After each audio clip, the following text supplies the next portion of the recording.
Hi guys! In this video I'm going to give you a very nice inline form with dropdown for one of the most popular plugins for WordPress. This is the contact form 7. You should use this for your next project because you can build your websites faster to suit your or your client needs. In this video you will get a lot of CSS3 flexbox gems, so make sure you subscribe and make sure you like this video if you feel that it is valuable to you. Let's see the project. Okay guys, this is our project. Here we have our inline form with dropdown and this button. I actually divided this whole section in 4 columns, 1, 2, 3, and 4. Here you can type your name, email, choose a service. We have so far 3 types of service.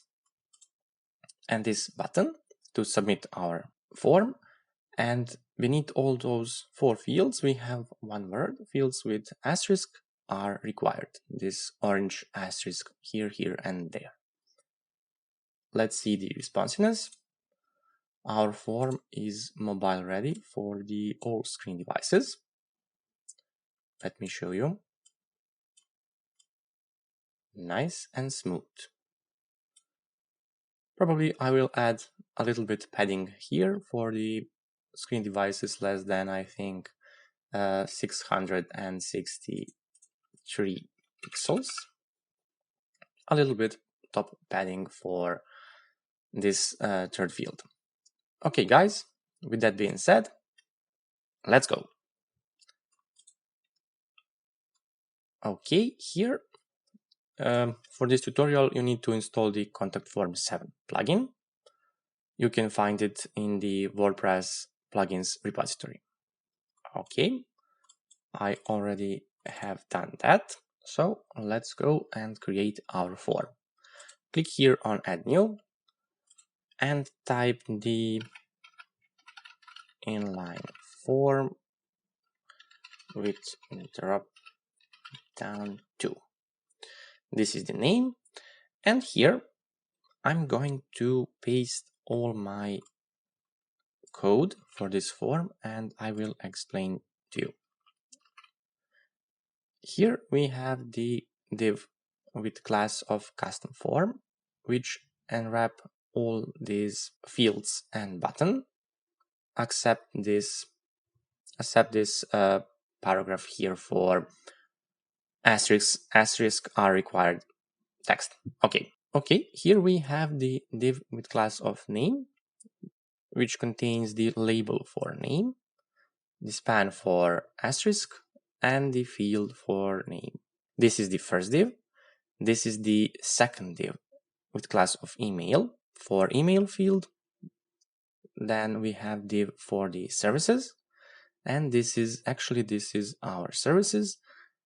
Later in this tutorial, maybe this menu -994 will be different to you, different number, but you will see with this class I will target the properties for that service container. Okay, the last div contains the button with this class, and as I said, we have the paragraph which is out of our main div with class of custom form. Then click on save, and let's go copy this shortcode for our form, and let's go to the pages. Let's create another page, and here in this block choose the shortcode and paste our form. Click on publish and click on view page. Sorry, I need to remove all of my CSS first. Okay, and click to publish. I want you to watch this tutorial from the beginning. Okay, now again, this is our form. Then go to customizer to add our CSS. I'm going to explain you step by step.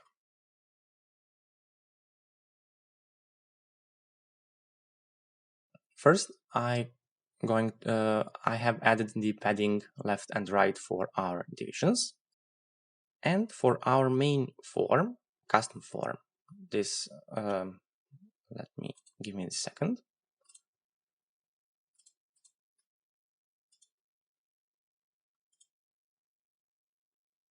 This is our main div, the custom form. For that, I have displayed as a flex, add the justify content and align items to be center.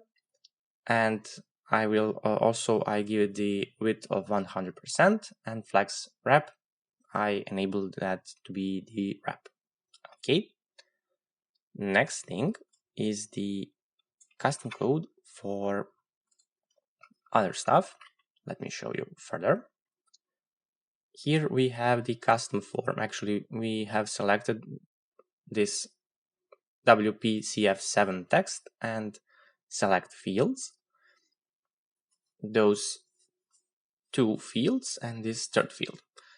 Before those classes, I added the custom form because if you have the multiple forms on your web page, you will need to target specific form because this CSS will be applied to all of your forms in your website. Okay. Also, I have added for the name and email divisions for this division that contains this field and that field, the width of 300 pixels. Next will be this code. What we get here. By the way, when we are here, make sure you hit that subscribe button and make sure to hit that notification bell. Show me some love because I'm literally about to hit 1000 subscribers for the first time on this channel. And I need you. I need you who's watching and hearing this right now to actually subscribe to help me get there. I will really appreciate that. Let's move further.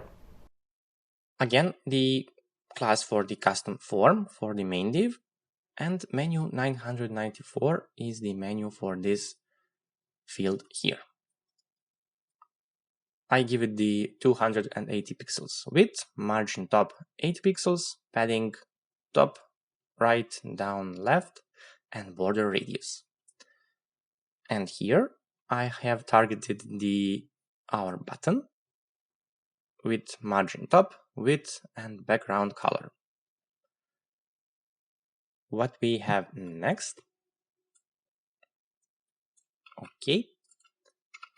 Next is the actually hover state for our button and the custom form to exclude the Ajax loader. Let me show you that.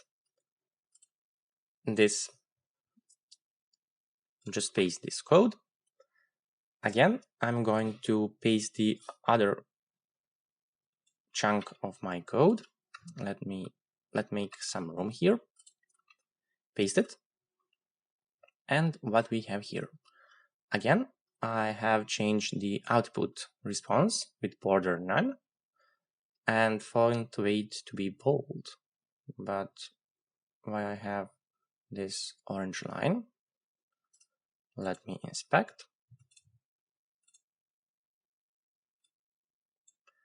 Again, during the process of writing this tutorial, I'm using this console and inspector all the time to be able to target specific classes and IDs to change our contact form. Okay. Yes, here I can show that our response output has the border color. This one, you can change it. If you copy this class here, I think,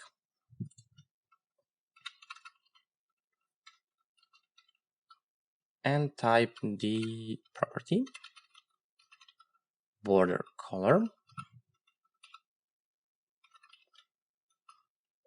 and let's add the red with important, and this border is changed. but let's use for example, this hex code. Okay, so let's go further. We change the asterisk color. We change the custom text. Actually, yeah, I didn't say that. Asterisk color is this, just like our button, and custom text, this text here. No, this is the, yeah, custom text is this one here. Font size 12 pixels and margin top 15 pixels. Okay. Also here you can change the text weight, text font for this message here. And also you can, with this inspect tool, you can change this text here also. Okay. Now let's save our changes and refresh our page. Let's exclude the inspector tool. Again, go to additional CSS, and here I'm going to add the media queries for responsiveness. Let me show you our form so far.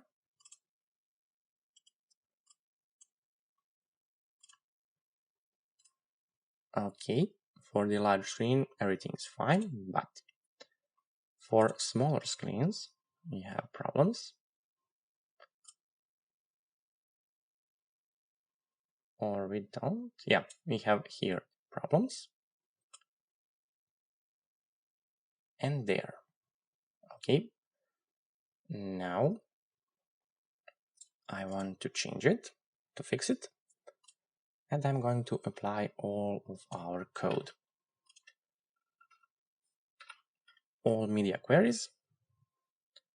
This line means that everything beneath 1271 pixels will be applied these rules. Okay. So I've got these numbers because I have used this inspector tool and responsiveness, and here you can see the width of your screen and target a specific number there. Okay, so you can see all of my numbers, actually the screen sizes. Click on publish, so reload our page and check the responsiveness. Nice and smooth, yeah. And also I have added this margin here, but I'm going to change it. This is the margin for email, actually. Here. Let's delete it.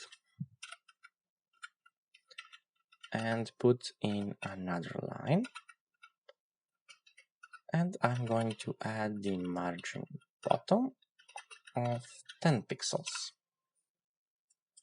Click on publish, again refresh our page, and now everything is fine. See? We have your name, email, choose services fields, and submit button. Let's check one more time. Responsiveness. Nice and smooth. Yeah. Okay, guys, this is the end of this tutorial. For this tutorial also, I didn't tell you, this is the WordPress Cadence theme. So if you want to have this kind of layout, you need to use that theme, but also you can use whatever theme you want. Thank you for watching this tutorial and see you next time. Bye bye.